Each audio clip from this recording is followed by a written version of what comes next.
Welcome to Treadmill Talks with Shannon Maves, a podcast for athletes and fitness enthusiasts to pass the time during mind-numbing cardio while I use my no-bullshit coaching style to educate, inspire, and entertain. I'm your host, Shannon Maves. Now let's walk and talk. Hello, and welcome to episode 66 of Treadmill Talks, the one where we get rid of food focus. Last week, I released an episode that was basically about what hunger is, why it isn't necessarily a bad thing, especially if the goal is fat loss, and why it gets so much higher during a fat loss phase. It's another quick, 15-minute episode that is a great precursor to this episode. So if you haven't already, I would suggest listening to that one before this one. But you don't have to if you don't want to.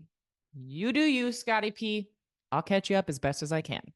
Basically, the in a nutshell version of what I talked about that is going to be pertinent to today's topic is how hunger is expected during a fat loss phase, which isn't actually a bad thing since some amount of hunger is generally a good sign of a healthy metabolism. But I also recognize that hunger isn't the most pleasant sensation to feel either. So today's episode is going to primarily be me going over some of my best tips for kind of managing hunger, which helps to eliminate the constant thought of food while you are in a fat loss phase. Because that food focus can make a fat loss phase even harder than it already is. And it can use up a lot of mental and emotional energy. That is something I would imagine almost all competitors have experienced at some point in their career, myself included for sure. But I've also had much more successful preps where I wasn't hyper fixated on food. And this is also something that I coach a lot of my clients on because improving food relationships is like one of my favorite parts of my job. But it is very individual because we all have our own unique experiences with food, good and bad. So as much as I do hope that you get some good takeaways from this episode, just please understand that everyone is different. Something that works for you might not work for somebody else. And I might say something that makes you think I'm batshit crazy, but meanwhile, there's somebody else listening to it thinking that, holy shit, I just changed their entire life. And I do obviously go into a lot more personal details with my clients, which allows me to customize their plan more individually. But anywho, here are my tips for managing hunger to get rid of food focus. I've got 7 of them. Number 1, which is number 1 for a reason, because it's one of my best tips, and it's actually very simple. Number 1 is have a plan. If you want to follow a meal plan, great.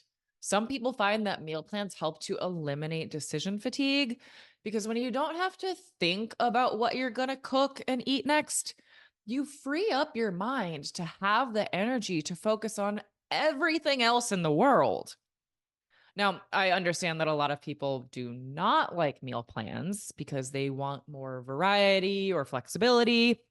So if you're somebody who prefers tracking macros, I would suggest just going into each day with at least a loose plan of how you're going to manage your macros.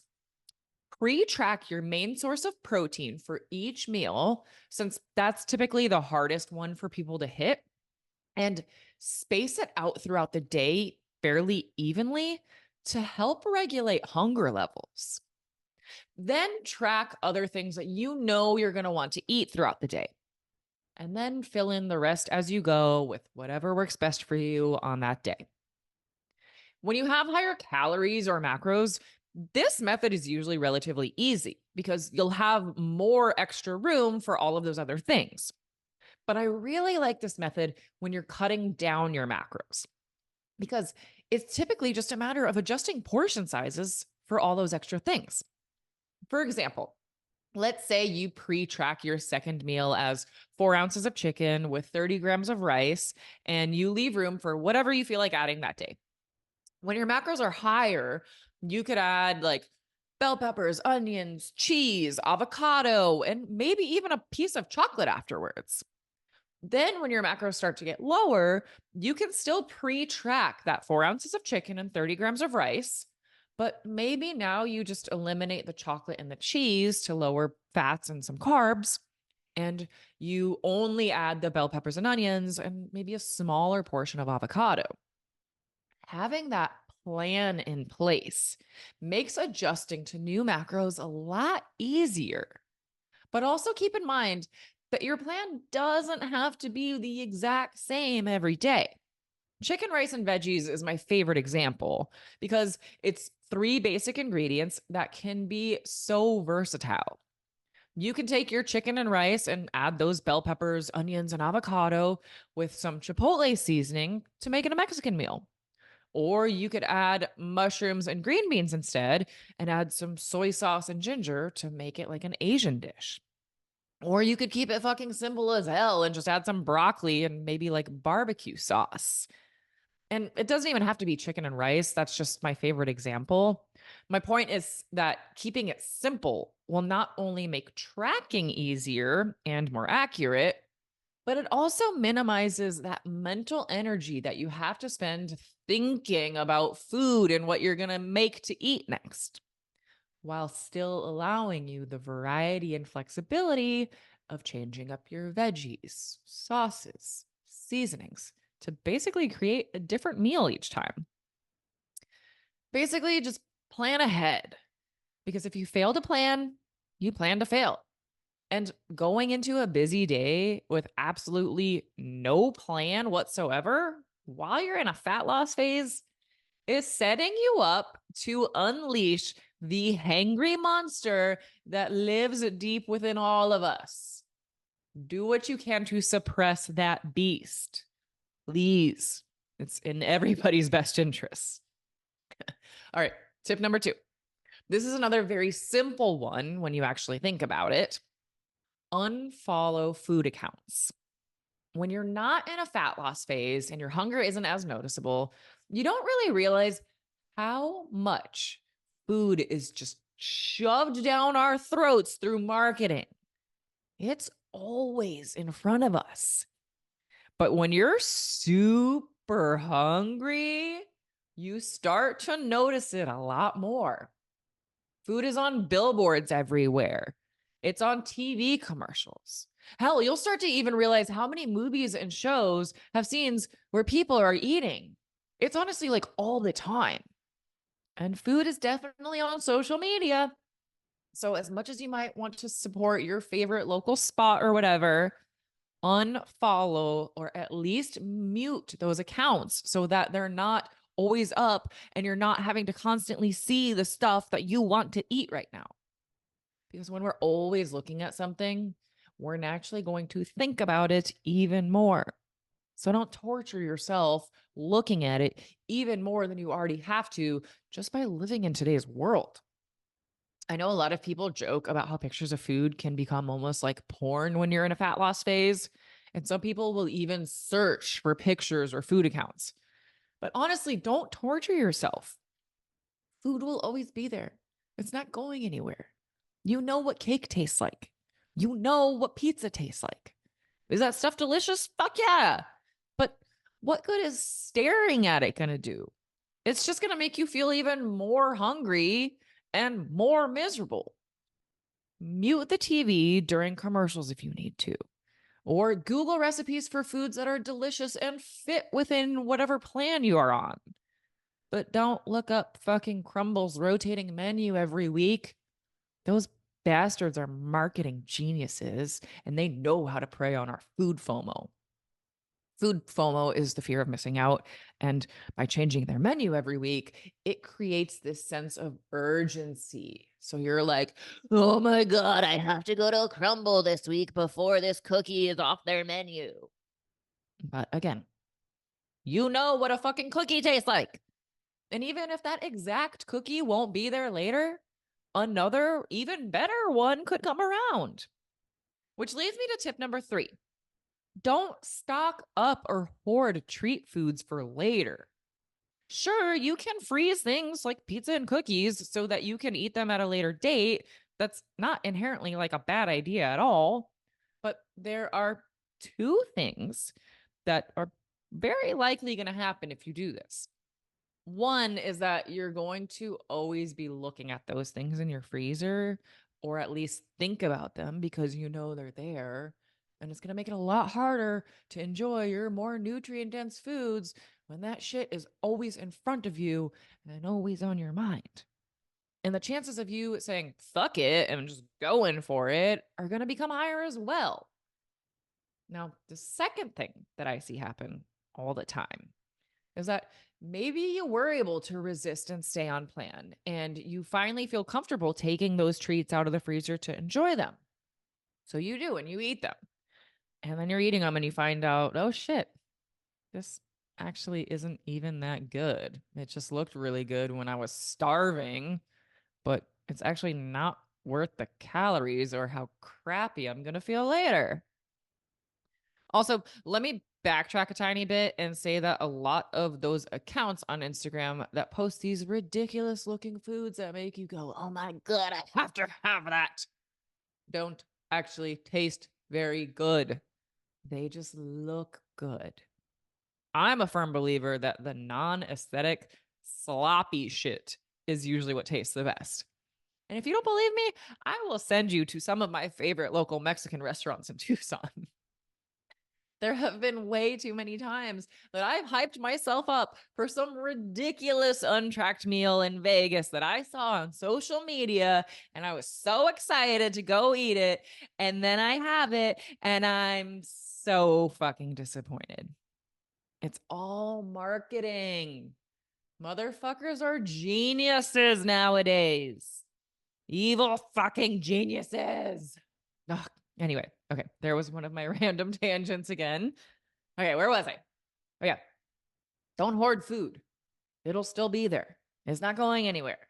You don't need to stock up for the apocalypse. Now, on the kind of opposite end of this is my next tip, which is don't restrict. Telling yourself, I can't eat XYZ is just going to make you think about it and want it even more. It's like telling a little kid not to press the red button. Obviously, they're going to be even more tempted to press the red button now that they know that they're not allowed to. Here's a little exercise for you. For the next 10 seconds, I want you to think about anything other than a giraffe. Whatever you do not think about a giraffe. Okay, you ready? I'm going to time this. Okay, we're going to get my timer here. 10 seconds. You guys ready? Don't think about a giraffe. Time is starting now. Giraffe, giraffe, giraffe. Giraffes have long necks. Giraffes have big purple tongues. There's so many giraffes in the zoo. Giraffe, giraffe. All right, 10 seconds is up. That was pretty easy. What did you think about? A giraffe? Damn it. I told you not to think about a giraffe. But it's fucking hard not to think about something that is always around you. And then when you're told not to think about it, it makes it even harder. So instead of restricting yourself from eating things you enjoy, try practicing moderation. A lot of times you'll be surprised how little you actually need to satisfy a craving. We as people are kind of conditioned to eat all of the food that is served to us. So if we're served a giant piece of cake, we think of it as one serving. But if we're served the same cake in a smaller slice, we think of that as one serving. Oftentimes, just a bite or two can satisfy that craving, and it gets it off your mind so that you can move on with your life. To be honest, I usually have at least one piece of chocolate every day. Yeah, every day. Because it helps me to stay on track the rest of the day, the rest of the week, month, etc. If I told myself I can't have chocolate, I'd probably be okay for a little while, but then I would eventually say fuck it and go to Cold Stone and get the I got a habit size of some ridiculous chocolatey monster, and I would eat the whole thing. And I would feel like shit. Not just physically, but mentally too, because I would feel like I had failed. So, by having just a small piece of chocolate every day, it helps to keep my cravings in control, even when I'm in a deficit. This is another reason why I'm a huge advocate for refeeds, not just for the physiological benefits, but the psychological ones too. Physically, no, you typically don't need a refeed within the first couple of months of being in a fat loss phase. But I like to assign them to just about everyone, even when they've just started their deficit, because refeeds help to give people a mental break and not think of any types of food as being some forbidden fruit. Forbidding or restricting foods typically just makes them even more appealing. Whereas learning to practice moderation can get rid of that food focus, which is going to help with sustainability. Now, tip number 5 is to keep busy. And I don't mean that you have to be like go, go, go, go, go all the time, like busy in the gym, running around like a chicken with your head cut off, but rather just keep your mind busy. Have you ever gone to bed only to lie there wide awake, unable to fall asleep, and then your mind starts racing full of useless shit and you're wondering like, do bees actually have knees? And then you keep spiraling and suddenly you're having a panic attack about something stupid you said to your crush in 7th grade. That's because idle hands are the devil's playground. But like figurative hands, you don't have to be physically busy. But doing something that keeps your mind busy will help to minimize those spiraling thoughts and help you not think about food. Preoccupying yourself with something is a great way to be proactive about not letting your mind wander or even spiral towards thoughts of pizza or cookies or wine or whatever. When I'm deep in prep and the hunger is real, I like to do like jigsaw puzzles or something just to keep my mind busy, or Sudoku, or go for a walk, or read a book, or go shopping. Find whatever works for you. But just sitting there idle, maybe scrolling Instagram, looking at food while you've got the TV on and there's a commercial for fucking Domino's, it's just making your life even harder. I get a lot of new clients who will tell me that they have a tendency to eat when they're bored. Like if they're at home, they'll just aimlessly walk into the kitchen and open the fridge or the pantry just like out of habit, which is another reason why having some type of meal plan in place can be good to eliminate those types of habits or at least set specific eating times. But that eating out of boredom can be a hard habit to kick if you're constantly thinking about food.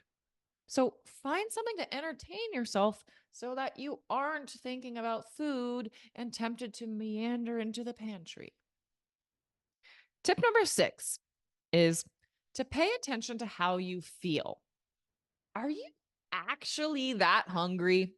Or are you just thinking about food way too much because you didn't go into the day with a plan? Or because you're looking at food on social media? Or because you've got a pantry full of stuff that you are telling yourself you can't eat and you're going and looking at it every time you're bored? If I'm being honest, most people have not experienced true fucking hunger. Sure, of course, we've all been hungry before. That's a normal part of the human experience. If you've never felt hungry before, then there's something wrong with you, and we might want to take a deeper look at what's going on. But a lot of people will report that they are starving when in reality, they're just like ready to eat again.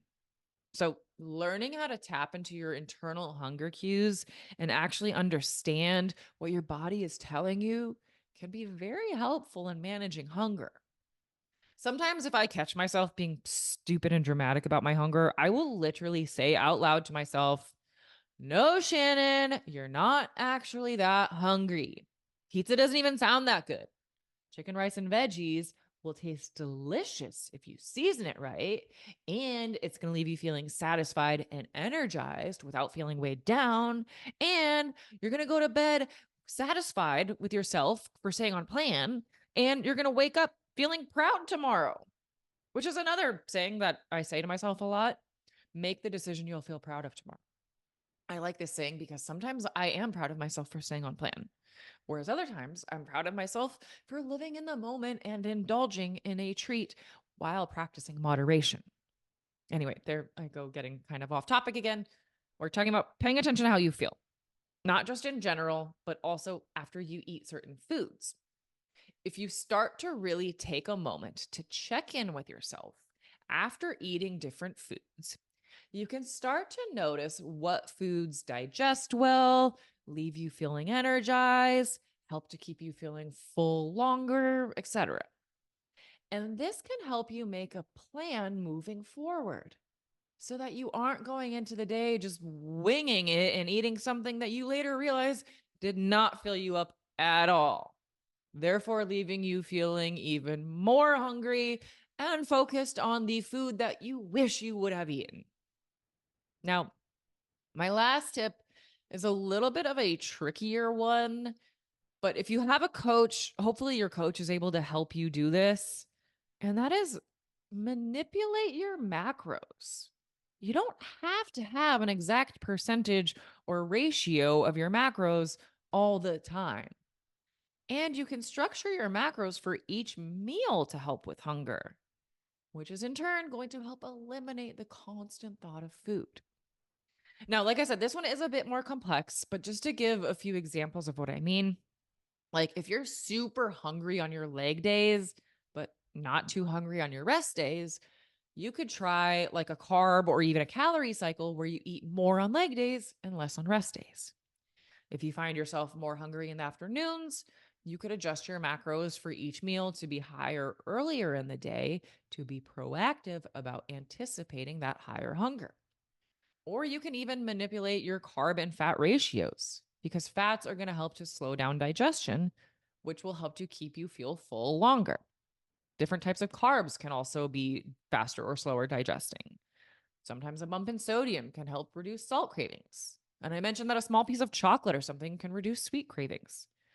But the one thing that I highly recommend just about everybody does is space your protein throughout the day evenly or like relatively evenly. I promise you, this will help a ton with managing not only hunger levels, but also energy levels. Because consuming protein with each meal, specifically your first meal of the day, will help to regulate blood sugar levels, which is going to help to reduce those energy crashes and help to keep hunger more even keel, which will help to reduce that constant focus on food and what you're going to eat next. To be honest, I still have quite a few more tips and tricks up my sleeve, but like I mentioned in the beginning, everyone's circumstances are so unique.